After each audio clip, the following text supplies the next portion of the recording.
Eu me lembro do primeiro relógio que eu ganhei. Ainda era de corda, né? Daquele que você tem que virar o botãozinho. Eu devia ter, sei lá, será que eu estava no final do curso primário ou começo do curso ginasial? Mas eu fiquei muito impressionado porque na telinha dele, assim, no lugarzinho dos ponteiros, estava escrito rubis. Eu não sei quantos rubis, devia ser uma bobagemzinha, 3, 4, 5 rubis. 7 rubis, 17 rubis, eu não me lembro, era um relógio barato, ainda não era automático, depois viriam os automáticos, né, que eu ganhei no ginásio, que eu ganhei um automático, que eles ficavam fazendo assim para os meninos ficarem com inveja que você tinha um relógio automático, tinha que sacudir o pulso para ele carregar, né, para ele dar corda. Mas aqueles rubis me impressionaram, puxa, eu tenho rubis no pulso, mal sabia eu que era rubi sintético, né, o que usa no relógio. Existe um rubis no relógio, nesses relógios existiam, hoje acho que nem fazem mais com rubis, e ele serve apenas como apoio de algum eixinho para não gastar. Mas é uma casquinha, uma caspa de rubi que tem lá dentro, não é maior que isso. E o rubi é uma pedra preciosa, então eu até fiquei com vontade de descobrir quais eram as pedras mais preciosas do mundo. Eu fiz uma pesquisa no Google e não vi o rubi. O meu rubizinho não aparecia. E eu achava que era uma pedra preciosa, ele não estava lá. As 12 pedras mais preciosas do mundo, por valor, por raridade, começam com alexandrita, nunca ouvi falar, tanzanita, muito menos, benitoite, opala negra. Opala eu já ouvi falar, meu pai teve um opala, mas não pedra, né? Mas tem a opala, pedra, que é mais conhecida. Mas a opala negra não, ela é raríssima, não existe, só existe numa região da Austrália. Larimar, berilo vermelho, que é uma esmeralda, ao invés de ser verde, ela é vermelha, painita, musgravite, taafeite, jeremegevite e gradidierite, e a 12ª, dessa lista das mais valiosas do mundo, diamante negro. Perdão, diamante vermelho. O diamante branco é esse que é lapidado e fazem anéis para noivados, né? Mas ele nem aparece na lista das 12 pedras mais preciosas do mundo. Então, você, que seu noivo te deu um anel de diamante, é melhor você não ficar tão contente assim, porque ele não deu a pedra mais preciosa que existe na face da Terra. Ele não está nessa lista. E na Bíblia nós encontramos muitas pedras preciosas, principalmente no Antigo Testamento, que era na roupagem dos sacerdotes, e elas tinham todo um significado, mas não eram essas pedras aqui, porque essas pedras acho que são pedras encontradas modernamente, né, em minas muito profundas ou em lugares muito remotos. Aquelas eram as mais preciosas do tempo lá da Bíblia, e que são as mais comuns também no nosso conhecimento para joias. Mas, além de existirem aquelas pedras preciosas na Bíblia, eu fui buscar na Bíblia e encontrei outras pedras preciosas. Na Bíblia, a Bíblia é que nem uma caixinha de surpresas. Existem algumas pedras preciosas na Bíblia. Começa por uma pedra que é a mais preciosa que existe, não na face da Terra, mas em todo o universo. Se você for garimpar em outros mundos, em outras galáxias, você não vai encontrar uma pedra tão preciosa quanto essa pedra. Essa pedra, na Bíblia, é chamada de Senhor Jesus Cristo. Essa é a pedra mais preciosa. E a Bíblia chama de preciosa. Em 1 Pedro, capítulo 2, versículo 4, diz que, chegando-vos para ele, pedra viva, reprovada na verdade pelos homens, mas para com Deus eleita e preciosa. Então, na avaliação de Deus, essas 12 aqui são lixo. Ainda que ele tenha criado essas 12 pedras preciosas, mas elas não são nada comparada à pedra mais preciosa que existe, que é Cristo Jesus, o Senhor.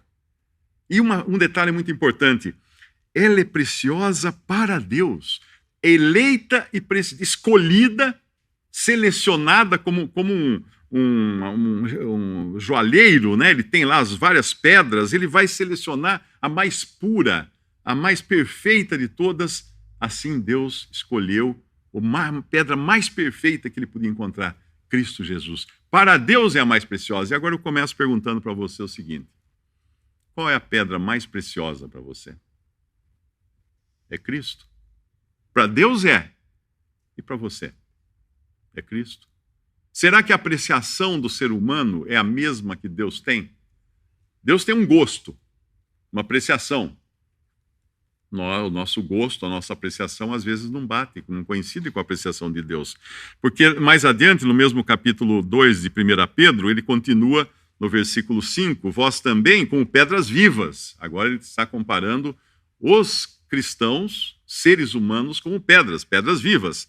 Sois edificados casa espiritual e sacerdócio santo, para oferecer sacrifícios espirituais agradáveis a Deus por Jesus Cristo. Essa é a função.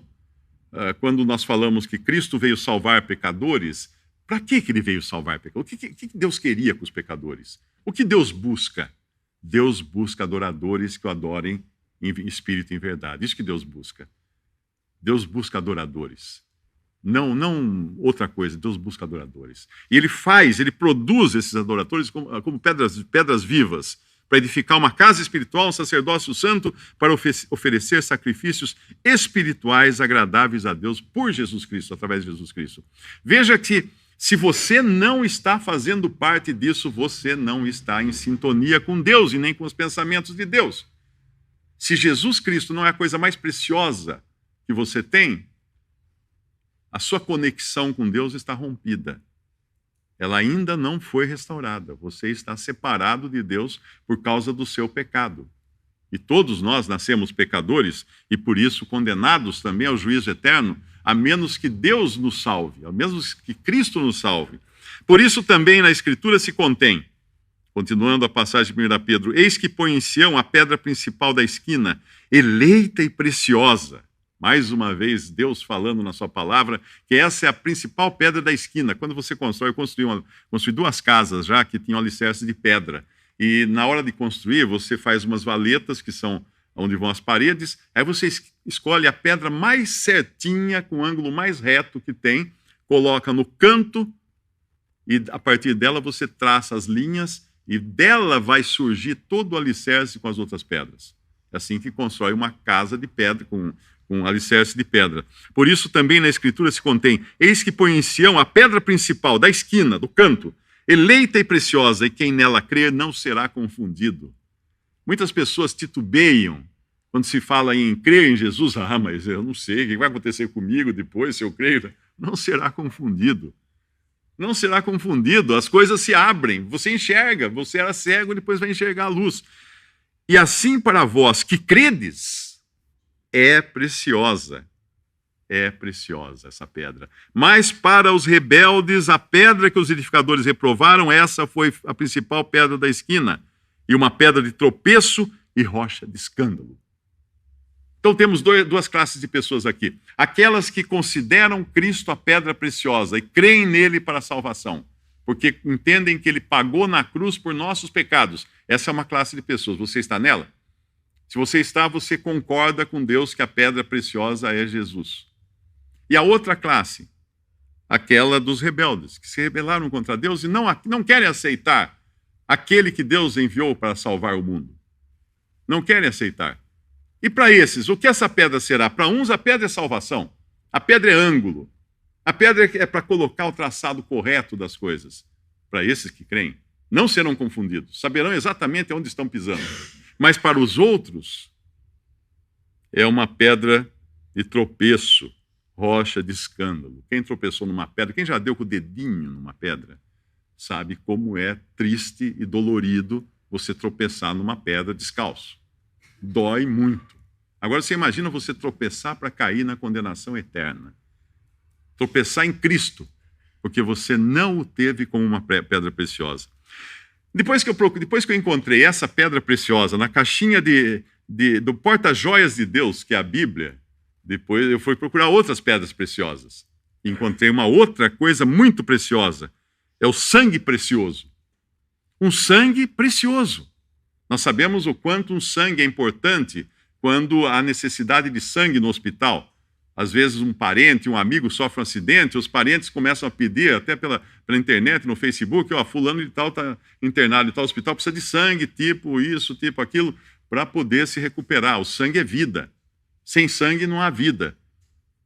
Sabendo que, em 1 Pedro capítulo 1, versículo 18, que não foi com coisas corruptíveis como prata ou ouro, e vamos acrescentar aqui as pedras mais preciosas do mundo, que fostes resgatados da vossa vã maneira de viver, que por tradição recebestes dos vossos pais ou dos vossos antecessores, mas com o precioso sangue de Cristo. Olha outra coisa preciosa aqui.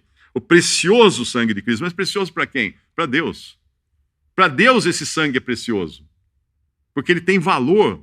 Ele tem valor de resgatar pecadores, de remir pecadores. O precioso sangue de Cristo, como de um cordeiro imaculado e incontaminado, o qual, na verdade, em outro tempo foi conhecido, esse cordeiro que iria derramar o seu sangue. Mas em que tempo foi conhecido? Deve ser há 2000 anos? Não.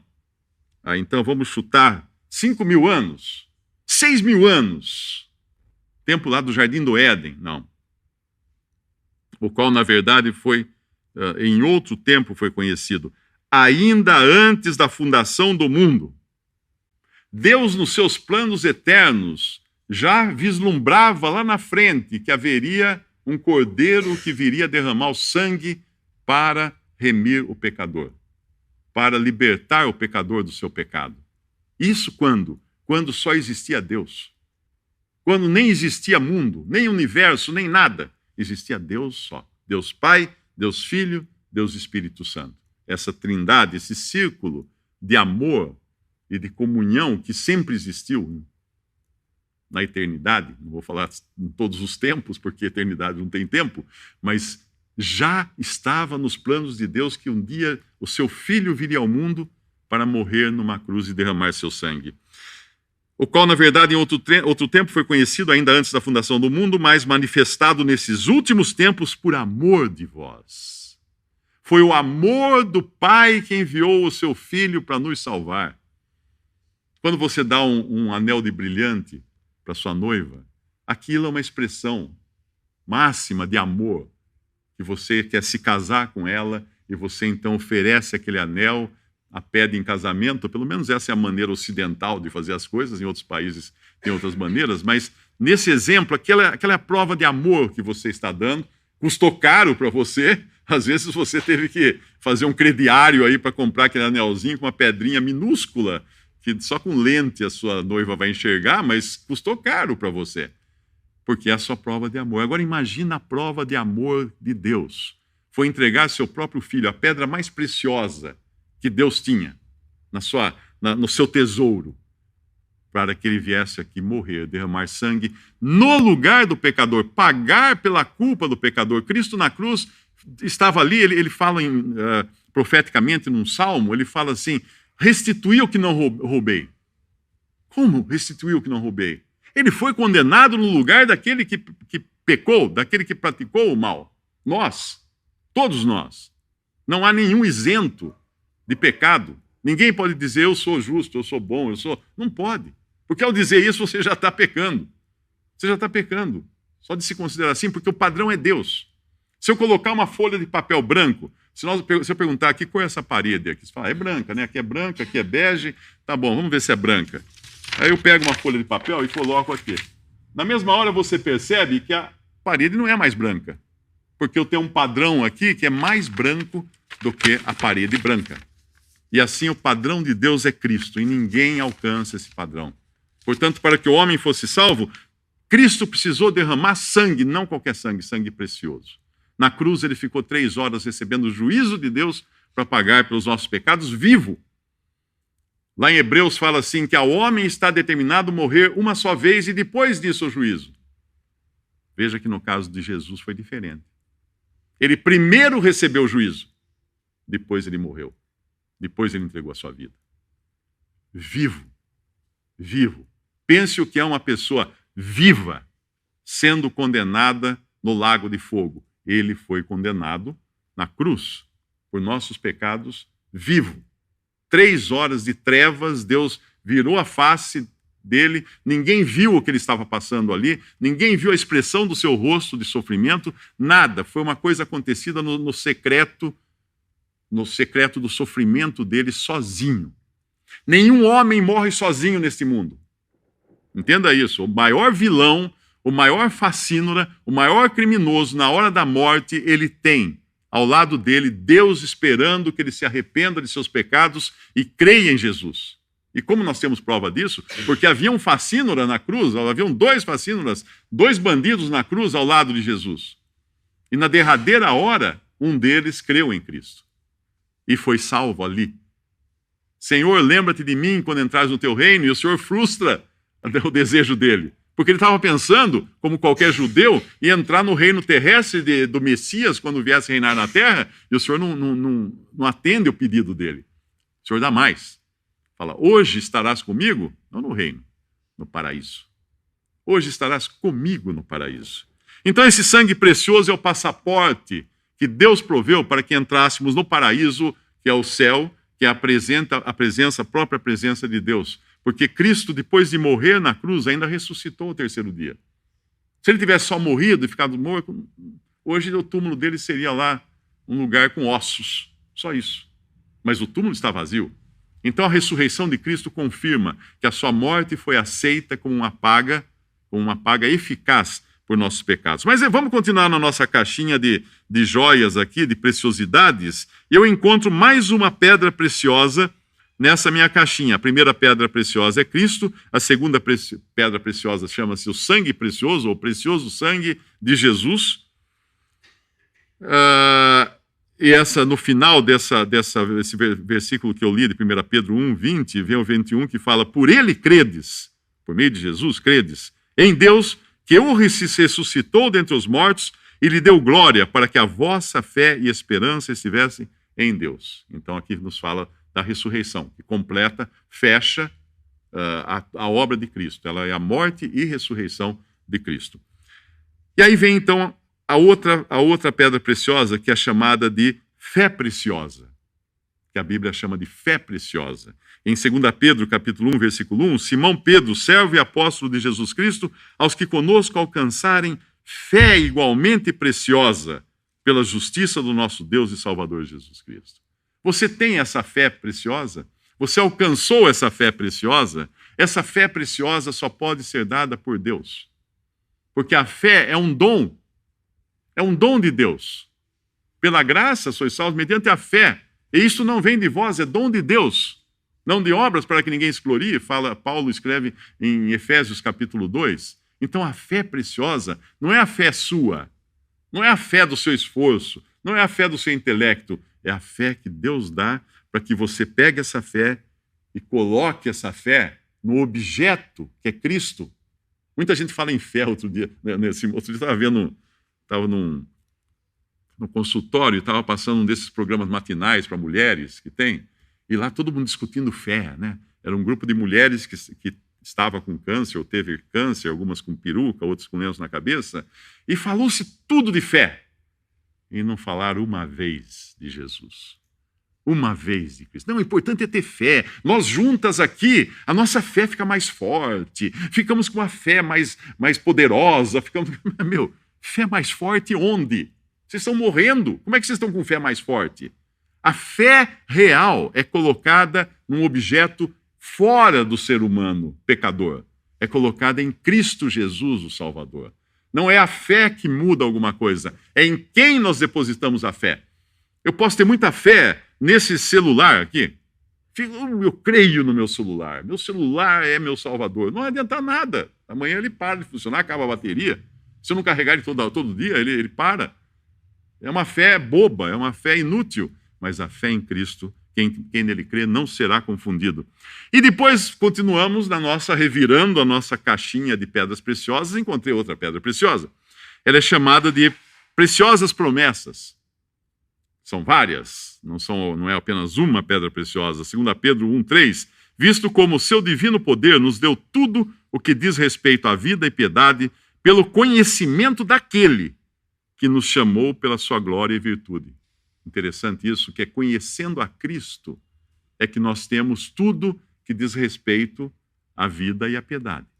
Quando uma pessoa está reclamando da vida, e é um cristão, às vezes, que creu em Jesus, vida, eu sei que não vai dar certo, minha vida não está dando nada certo, é porque ele não conhece ainda quem é o Salvador dele. À medida que ele vai conhecendo o Salvador, mais e mais e mais, ele vai desfrutando de tudo que Deus deu para a vida com respeito à vida e piedade, pelo conhecimento daquele que vos chamou, pela sua glória e virtude, pelas quais ele nos tem dado grandíssimas e preciosas promessas, para que por elas fiqueis participantes da natureza divina, havendo escapado da corrupção que pela concupiscência há no mundo. Agora veja que ser participante da natureza divina, isso não é pouco. Isso não é pouco.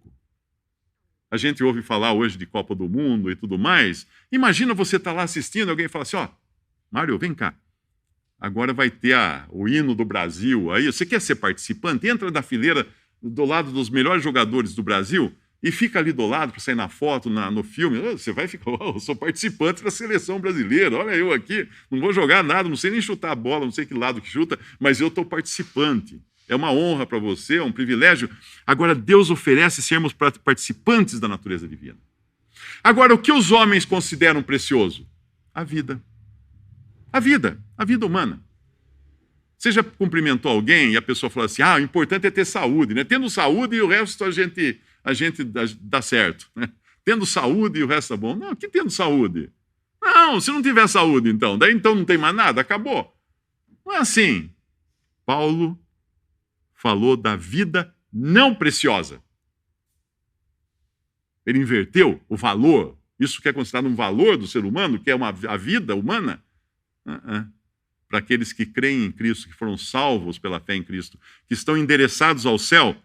Atos 20, versículo 4, ele escreve assim, mas em nada tenho a minha vida por preciosa, contanto que cumpra com alegria a minha carreira, o ministério que recebi do Senhor Jesus para dar testemunho do Evangelho e da graça de Deus. Ele sabia que ele ia ser martirizado, ia ser morto. Ele não estava nem aí, porque ele não considerava mais a sua vida preciosa, porque ela estava nas mãos de Deus. Ele tinha sido salvo por Cristo, ele tinha agora a certeza de vida eterna, que é uma coisa que os judeus não tinham, por natureza. Os judeus tinham certeza de promessas que Deus podia dar, de abundância de trigo, de mel e etc, etc, mas não de vida eterna. Agora, tudo isso, essa caixinha toda de pedras preciosas, como você recebe isso? Como você ganha isso? Como você adquire isso? Não adquire. Você não pode adquirir porque você não tem como pagar isso daí. Então tem que vir de graça, tem que ser um presente. Assim como o anel de noivado que você deu para sua noiva, se ajoelhou para lá, abriu a caixinha, falou, olha bem, eu quero me casar com você, você aceita? Imagina a sua noiva, tira o cartão de crédito e fala assim, você trouxe a maquininha para eu pagar o cartão? Não, o anel? Não é para pagar. Não, mas se eu não pagar, eu não aceito. Não é um presente, é graça, é de graça. Graça é Deus dar a você o que você não merece. O que você merece? O que você não merece. O perdão e a salvação eterna. Graça é Deus dar a você o que você não merece. Perdão e vida eterna. Para evitar que você receba o que merece. Juízo eterno. O fogo, o lago de fogo eterno. Então, graça, as coisas, Deus dá por graça todas essas coisas preciosas, começando pela pessoa do Senhor Jesus Cristo, para não dar a você o que você mereceria, que seria o lago de fogo e a condenação. Porque por graça Ele quer comprar você. Pela fé nele.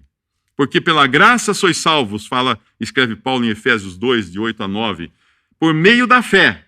E isto não vem de vós, é dom de Deus. Não vem das obras para que ninguém se glorie. Mas se é por graça, já não é pelas obras. Continua Paulo em Romanos 11, versículo 6.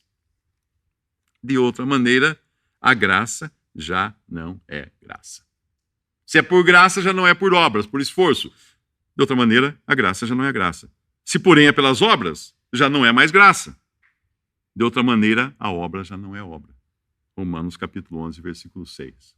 E buscando na internet definições para graça, eu tropecei num site onde tinha um texto de um pastor protestante, de uma religião fundamentalista protestante, e eu fui ler o texto e falei assim, vamos ver então o que ele fala de graça, né?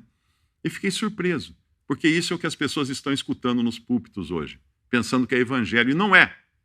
Não é evangelho, e não é graça. Ele escreveu o seguinte, com um currículo invejável de cursos de teologia no Brasil e no exterior, tendo pregado em igrejas brasileiras e nos Estados Unidos, a graça não é graça, escreve ele. A graça não é de graça, escreve ele. Ela custa o poder insondável e incompreensível do amor de Deus por nós. Até aí estava bom. Claro que não é de graça a graça. É de graça para nós, mas não foi de graça para Deus, porque ele teve que entregar o seu filho para pagar pelos nossos pecados. Mas aí ele continua escrevendo assim: e ela, a graça, deve custar o nós sacrificarmos no altar de Cristo todas as podridões ainda remanescentes no processo de nosso crescimento como filhos de Deus em Cristo. Ser cristão, então, é exercitar em nossa estrutura, pela misericórdia do Senhor, a graça de Cristo que nos cura, alimentados pela graça de Cristo, que nos permite crescer de fé em fé até a estatura do varão perfeito. E depois ele continuava explicando, na realidade, na ótica dele, a graça seria algo que Deus nos capacitaria para que nós, então, pudéssemos daí ir limpando os nossos pecados para podermos receber a salvação. Isso não é graça. Uma pessoa que creu em Cristo, naquele momento que ela creu em Jesus como seu Salvador, ela está salva eternamente. Parou ali, começou ali a sua nova vida. Não tem mais nada para ela se limpar, nenhum pecado para ela purificar, não tem nenhum purgatório para purgar o restante dos seus males, não. Aí você me perguntaria, e passagens como aquela que fala do varão perfeito, até atingir o varão perfeito, tal, que parece exigir um esforço nosso para atingir uma certa estatura? Bem, elas não estão falando de salvação, essas passagens.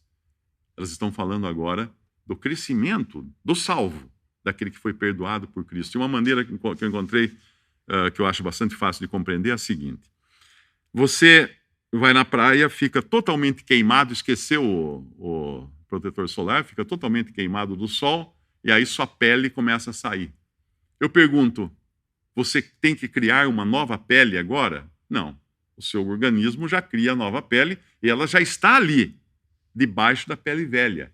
O que você faz, então? Você tira a pele velha. Você se descasca, porque a nova já está lá, pronta, nova, 0 quilômetro. Você se descasca apenas. Deus dá a você uma nova vida.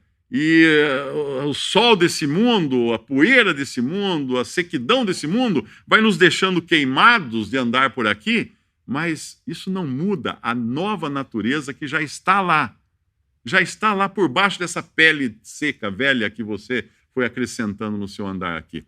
Então a salvação não tem nada a ver com a vida cristã depois, com a santificação do dia a dia, onde você coloca para fora aquilo que você já tem e já é aos olhos de Deus. Não algo que você adquira de novo. Não, você já tem e já é santo aos olhos de Deus e coloca para fora. Mas tudo começa com a sua salvação. E a sua salvação começa no momento em que você passa a ter a mesma apreciação que Deus teve pela pedra mais preciosa que existe em todo o universo, em todos os tempos e até antes dos tempos. Jesus Cristo, o Senhor. Podemos dar graças a Deus, nosso Deus e nosso Pai. Nós agradecemos, Pai, por essa pedra preciosa que Tu colocaste diante de nós. Esse Senhor Jesus perfeito que veio ao mundo para sofrer, morrer no lugar do pecador, para que ser ali um sacrifício em nosso lugar.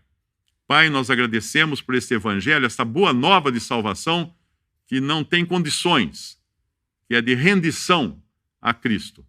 Pedimos, Pai, se porventura aqui, ou alguém que vai escutar essa mensagem depois, ainda não tem a salvação perfeita, não tem a certeza de vida eterna, não tem o conhecimento de Cristo Jesus como seu Senhor e Salvador, Tu possas tocar nesse coração, Pai, para que essa pessoa desfrute, agora mesmo, da vida eterna que Tu ofereces em Cristo, e tenha todos os seus pecados perdoados, todos eles, sem distinção alguma. Pai, nós agradecemos por essa mensagem do Evangelho, agradecemos ainda pela oportunidade que Tu nos dás de pregá-la e que Tu também dás aos que a escutam, porque o tempo está para terminar. E nós agradecemos no nome precioso de nosso Senhor e Salvador Jesus Cristo. Amém.